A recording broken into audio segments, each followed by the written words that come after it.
Bonjour à toutes, bonjour à tous, je suis ravie de vous retrouver dans les Chroniques Nana. Donc je suis en compagnie d'Amandine et Thomas de BNP Paribas. Bonjour.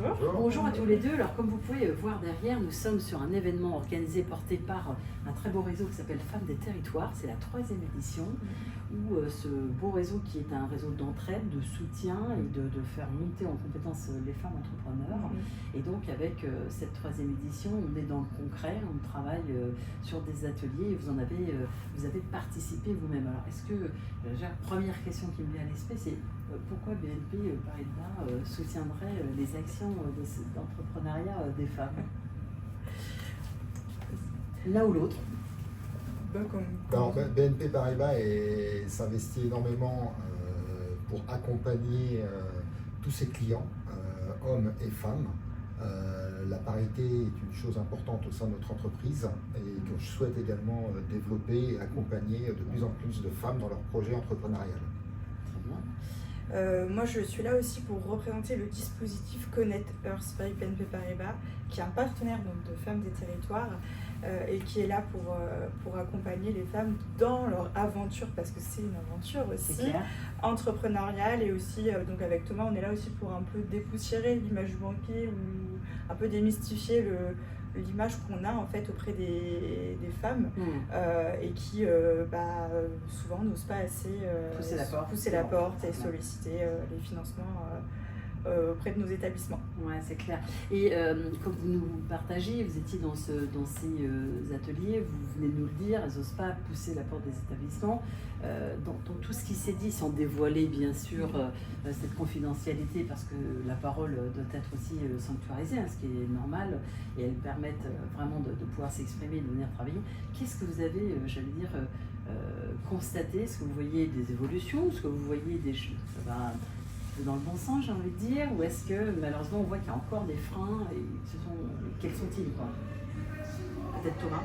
Oui, alors moi ce que j'ai remarqué dans l'atelier dans lequel j'ai pu participer, notamment des freins sur la sollicitation du banquier, à quel moment dans le parcours du projet aller solliciter son banquier. C'était assez confus pour les entrepreneuses, donc c'est important de bien les accompagner, qu'elles se fassent un rétro-planning. Et surtout ne pas venir nous voir trop tardivement. Voilà, il faut vraiment travailler son projet en amont, on est là pour les accompagner et surtout démystifier. Il ne faut pas avoir peur du banquier, on est un partenaire qui est là pour les accompagner dans leur projet pour qu'il arrive à maturité. Ouais, c'est clair. Et Amandine, vous peut-être que vous voulez abonder, il y a peut-être des choses comme vous, en plus vous êtes une femme, c'est vrai que parfois on a tendance, nous les femmes, à se confier un peu plus facilement aussi aux hommes, à des femmes que des hommes. Donc, moi ce que j'ai vu, alors déjà par mon métier mais aussi par les ateliers, ce qui est bien dans ces ateliers, c'est qu'on a des femmes qui sont à une maturité différente de leur projet et il y a vraiment un échange et une entraide sur les idées, donc ça c'est top. Ce que je vois aussi, c'est que les femmes ne se sentent pas assez légitimes pour beaucoup de choses et ça c'est dommage, parce que il faut un peu enlever cette image-là. Demander un financement ou entreprendre, ce n'est pas un souci de sexe, voilà. Donc les fameuses pensées limitantes. Exactement.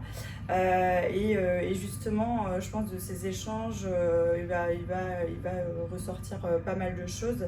Mais on est aussi là en fait pour les accompagner. Donc, comme disait Thomas, on vient en fait à la fin du projet. Parfois, on a aussi des projets qui sont au tout début et qui sont pas encore très bien structurés parce que justement. Peut-être par un manque de confiance en soi et donc le projet n'est pas abouti, etc. C'est dommage, mais en fait on est aussi là pour réorienter vers les bons interlocuteurs, la CCI par exemple. donc voilà, ou justement qui vont pouvoir accompagner sur d'autres réseaux. Et tout à fait, toutes les chambres consulaires, on n'y pense pas assez, mais vous avez surtout les départements de France et de Navarre, mais franchement nous on va parler ici plutôt de la région Pays de la Loire, et c'est vrai que vous avez des maisons de la création, transmission d'entreprise, vous en avez d'autres qui portent un autre nom comme la maison de l'entreprise à Saint-Nazaire, mais vous avez à Nantes, en tout cas à Saint-Nazaire, et à Saint-Herblain vous avez la maison de l'entrepreneuriat et des transitions, peu importe le nom qu'elle a, et ce sont des lieux où on regroupe vraiment l'essentiel de ces acteurs dont le métier c'est d'accompagner les porteurs de projets, les créateurs aussi sur leur croissance, parce qu'il n'y a pas que les porteurs de projets, il y a aussi des structures qui accompagnent la croissance. Ce n'est pas toujours évident non plus, hein, certes de démarrer, mais aussi de réussir à gérer sa croissance. Parfois il y a un marché, il est là, et vous avez justement peut-être pas assez structuré, pas imaginé en avance que ça allait cartonner,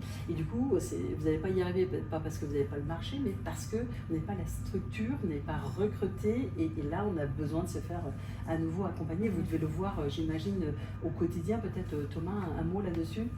Oui, effectivement, on a tous nos entrepreneurs, ils ont de l'or dans les mains, ils maîtrisent, ils ont un savoir-faire.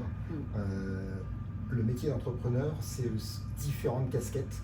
Et il faut savoir se faire accompagner dans la gestion, dans la mise en place d'un business plan. Un entrepreneur, il ne va pas rater son entreprise parce qu'il aura mal travaillé, mais c'est la gestion. Et ça, c'est important de bien se faire accompagner. Vous avez de l'or dans les mains, profitez-en et faites-vous accompagner par les experts. On a la chance d'être dans un merveilleux pays qui justement propose vraiment toutes ces aides qui sont prises en charge par l'État, par BPI, par la région, par un tas d'acteurs. Il y a un tas de dispositifs. Allez pousser les portes des chambres consulaires, CMA, CCI, chambres d'agriculture, parce qu'on a aussi parfois des femmes agriculteurs, agricultrices et des agriculteurs. Donc pousser toutes ces portes, les fédérations bien sûr professionnelles, de ne pas hésiter d'aller voir ces pairs PAIRS, des gens qui font un peu la même chose, d'aller à leur rencontre pour avoir des conseils. En tous les cas, merci à tous les deux, merci Amandine. Merci beaucoup. Merci Thomas. Merci. Et puis on vous dit à très bientôt. Vous retrouverez bien sûr cette vidéo sur la chaîne YouTube de Nana, mais vous la retrouverez aussi sur le média NTV Média. À bientôt. À bientôt.